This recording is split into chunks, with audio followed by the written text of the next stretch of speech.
18 अगस्त 2020 को भारतीय रेलवे ने रेलवे सुरक्षा हेतु ड्रोन आधारित निगरानी प्रणाली का शुभारंभ किया। भविष्य में 97.52 लाख रुपए की लागत से कितने और ड्रोन खरीदने के प्रस्ताव है? तो 17। 18 अगस्त 2020 को भारतीय रेलवे ने रेलवे सुरक्षा हेतु ड्रोन आधारित निगरानी प्रणाली का शुभारंभ किया। रेलवे सुरक्षा बल आरपीएफ ने मुंबई के 4 कर्मचारियों की एक टीम को ड्रोन उड़ान, निगरानी और देखभाल हेतु प्रशिक्षित किया। ये drone real time tracking, video streaming में सक्षम है तथा इन्हें स्वचालित फेज सेफ मोड पर संचालित किया जा सकता है। अब तक आरपीएफ द्वारा 31.787 लाख करोड़ रुपए की लागत से दक्षिण पूर्व रेलवे, मध्य रेलवे, आधुनिक कोच फैक्ट्री रायबरेली और दक्षिण पश्चिम रेलवे के लिए 9 ड्रोन खरीदा गया है। भविष्य में 97.52 लाख रुपए की लागत से 17 और ड्रोन खरीदने जाने की प्रस्ताव है। अभी तक ड्रोन के रख रखाव और संचालित हेतु 19 आरपीएफ कर्मियों को प्रशिक्षित किया गया है, जिनमें से 4 ने ड्रोन उड़ाने के लिए लाइसेंस भी प्राप्त कर लिए हैं। ड्रोन की तैनाती का उद्देश्य तैनात सुरक्षा कर्मियों की प्रभावशीलता में वृद्धि करना और उन्हें सहायता प्रदान करना है। ट्रांसजेंडर लोगों के लिए राष्ट्रीय परिषद का गठन। हाल ही में केंद्र सरकार ने ट्रांसजेंडर लोगों के लिए राष्ट्रीय परिषद का गठन किया। इससे संबंधित निम्न कथन पर विचार कीजिए। तो इसका पहला कथन सिर्फ यही है कि केंद्रीय सामाजिक न्याय और अधिकारिता मंत्री इसके पदेन अध्यक्ष हैं। अगस्त 2020 में केंद्र सरकार ने ट्रांसजेंडर लोगों के लिए राष्ट्रीय परिषद का गठन किया। केंद्र सरकार ने ट्रांसजेंडर व्यक्ति व अधिकारियों का संरक्षण अधिनियम 2019 की धारा 16 द्वारा प्रदत्त शक्तियों का उपयोग करते हुए इस परिषद का गठन किया।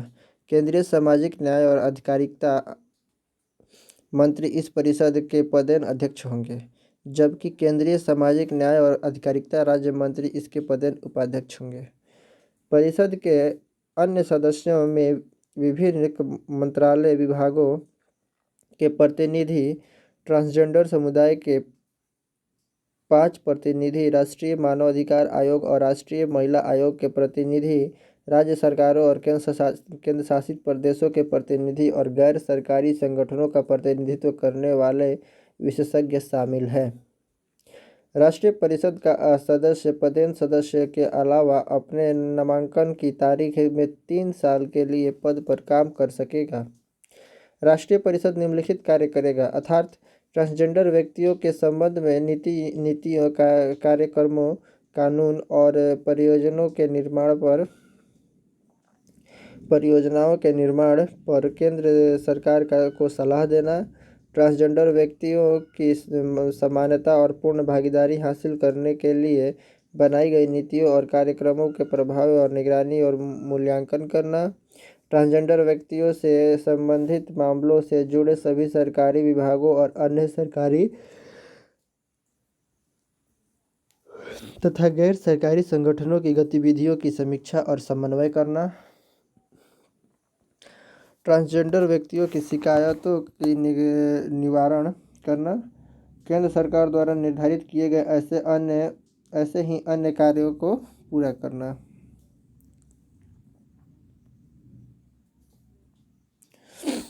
झारखंड राज्य का नया प्रतीक चिन्ह। 14 अगस्त 2020 को झारखंड राज्य का नया प्रतीक चिन्ह जारी किया गया है। इस प्रतीक चिन्ह में हाथी किसका घोतक है? अलौकिक प्राकृतिक संपदा और समृद्धि का घोतक। 14 अगस्त 2020 को झारखंड की राज्यपाल द्रौपदी मुर्मू, मुख्यमंत्री हेमंत सोरेन, विधानसभा अध्यक्ष रविंद्र नाथ महतो और राज्यसभा सांसद शिबू सोरेन ने झारखंड राज्य का नया प्रतीक चिन्ह जारी किया। इस प्रतीक चिन्ह के हरे रंग की वृत्ताकार परिधि में हाथी, झारखंड के लोक जीवन एवं संस्कृति, पलाश के फूलों और केंद्र में अशोक स्तंभ चित्रित है तथा तथा प्रतीक चिन्ह के ऊपरी भाग में झारखंड सरकार और नीचे गवर्नमेंट ऑफ झारखंड लिखा है। हाथी झारखंड राज्य का राजकीय पशु है जो राज्य की अलौकिक प्राकृतिक संपदा और समृद्धि का द्योतक है। झारखंड का लोक जीवन झारखंड का लोक जीवन और संस्कृति झारखंड की समृद्धि और अद्भुत सांस्कृतिक विरासत, सदियों पुरानी परंपराएं, वाद्य यंत्र, गीत और नृत्य की अमिट और छाप को लोगों के जेहन में प्रतिबंधित करता है। हरा रंग झारखंड की हरियाली से आच्छादित धरा और वन संपदा की परिपूर्णता को दर्शाता है। यह खुशहाली और समृद्धि की प्रतीक है।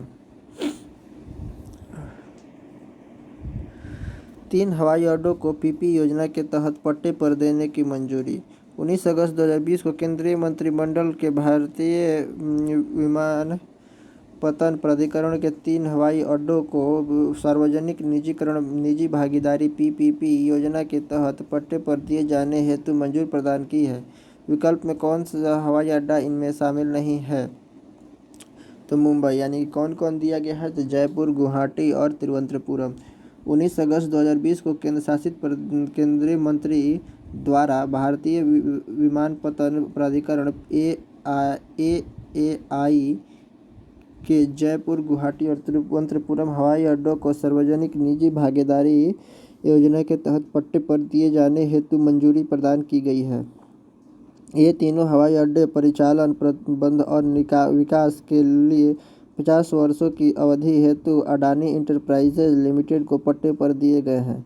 इन परियोजनाओं से सार्वजनिक क्षेत्र में आवश्यक निवेश एकत्र करने के अलावा सेवा आपूर्ति, विशेषज्ञता, उद्यम और व्यावसायिक कौशल में दक्षता आएगी।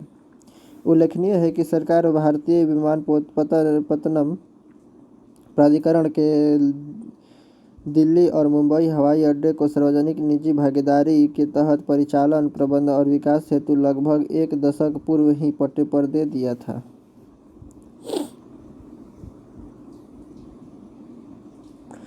सत्रह अगस्त 2020 को उत्तर प्रदेश के मुख्यमंत्री योगी आदित्यनाथ ने किन 2 शहरों में संपत्ति क्षति दावा प्राधिकरण के गठन हेतु मंजूरी प्रदान की थी?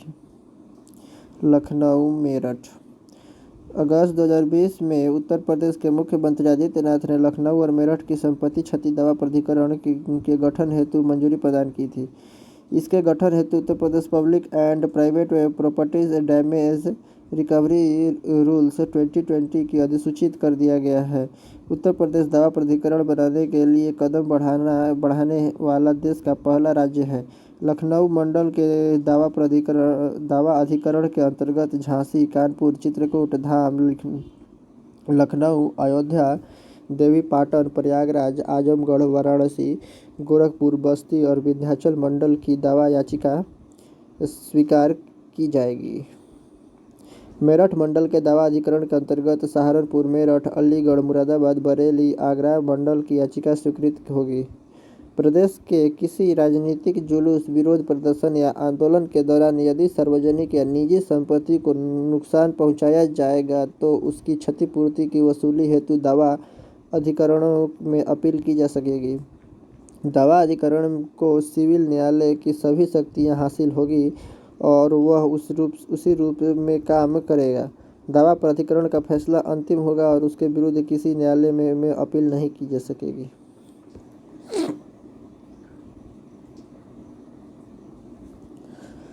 जनजातीय स्वास्थ्य और पोषण पोर्टल, स्वास्थ्य राष्ट्रीय प्रवासी पोर्टल और राष्ट्रीय जनजातीय फेलोशिप पोर्टल का शुभारंभ। 17 अगस्त 2020 को आदिवासी स्वास्थ्य और पोषण पर स्वास्थ्य नामक ई पोर्टल का उद्घाटन किसने किया? अर्जुन मुंडा। 17 अगस्त 2020 को जनजातीय मामलों के मंत्रालय के कई पहलों की घोषणा की, जिनमें जनजातीय स्वास्थ्य एवं पोषण पोर्टल, स्वास्थ्य और स्वास्थ्य तथा पोषण पर ई न्यूज़लेटर, आलेख, राष्ट्रीय प्रवासी पोर्टल और राष्ट्रीय जनजातीय फेलोशिप पोर्टल शामिल है। अर्जुन मुंडा ने आदिवासी स्वास्थ्य और पोषण पर स्वास्थ्य नामक ई पोर्टल का उद्घाटन किया। यह पोर्टल अपनी किस्म का पहला ऐसा ई-पोर्टल है जो एक ही मंच पर भारत की जनजातीय आबादी के स्वास्थ्य और पोषण संबंधी जानकारी उपलब्ध कराता है। जनजातीय कार्य मंत्रालय द्वारा स्वास्थ्य एवं पोषण हेतु ज्ञान प्रबंधन के लिए उत्कृष्टता केंद्र के रूप में मान्यता प्राप्त पीरामल स्वास्थ्य लगातार मंत्रालय से जुड़ा रहेगा और भारत की जनजातीय आबादी के स्वास्थ्य और पोषण से संबंधित साक्ष्य आधारित नीति और निर्णय लेने हेतु इनपुट उपलब्ध कराएगा। इस अवसर पर अर्जुन मुंडा ने लोगों ने going online is leaders GOAL के माध्यम से फेसबुक के साथ भागीदारी में मंत्रालय की पहल से विषय में जानकारी दी। GOAL के माध्यम से मंत्रालय का उद्देश्य देश के 5000 जनजातीय युवाओं को सलाह देना और उन्हें समुदाय के लिए ग्राम स्तर पर डिजिटल युवा नेता बनाने में सक्षम बनाना है। रेणुका सिंह सरुता ने एक त्रैमासिक न्यूज़लेटर आलेख जारी किया है। कैबिनेट सचिवालय के सचिव समन्वय VP जॉय ने शैक्षणिक वर्ष 2020-21 के लिए ऑनलाइन आवेदन आमंत्रण करने हेतु राष्ट्रीय प्रवासी और राष्ट्रीय फेलोशिप पोर्टल का शुभारंभ किया है। तेलंगाना कृषि नवाचार कार्यक्रम के लिए कृत्रिम बुद्धिमत्ता WEF के 21 तारीख को सैन फ्रांसिस्को में चौथी औद्योगिक क्रांति के लिए अपना नया केंद्र खोलने की घोषणा की है। तो उपयुक्त में से कोई नहीं, मतलब तेलंगाना सरकार ने बुधवार मतलब 12 अगस्त 2020 को विश्व आर्थिक मंच के केंद्र के साथ मिलकर artificial intelligence for agriculture innovation कार्यक्रम शुरू किया है।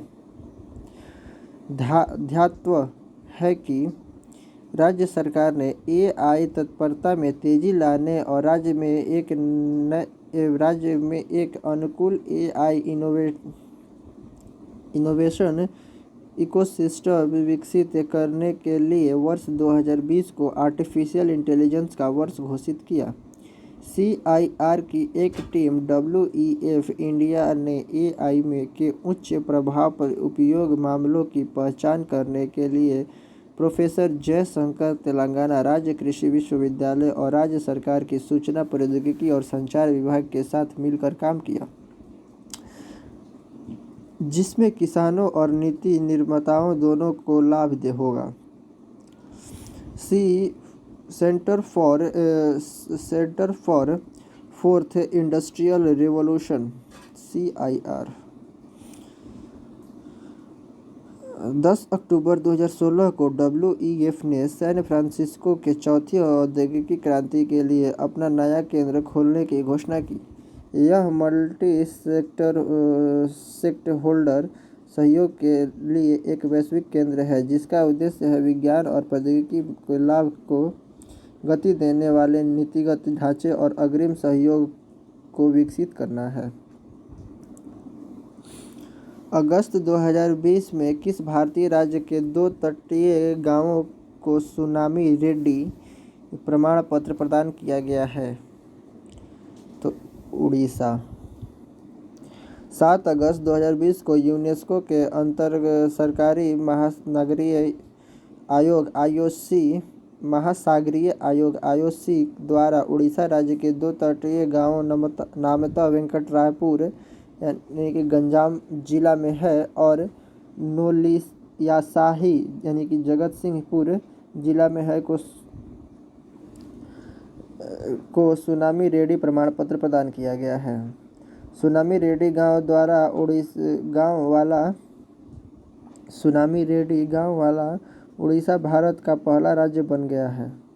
यूनेस्को के अंतर सरकारी महासागरीय आयोग द्वारा इस तरह के प्रमाण पत्र प्राप्त करने वाला भारत हिंद महासागर क्षेत्र का पहला देश है।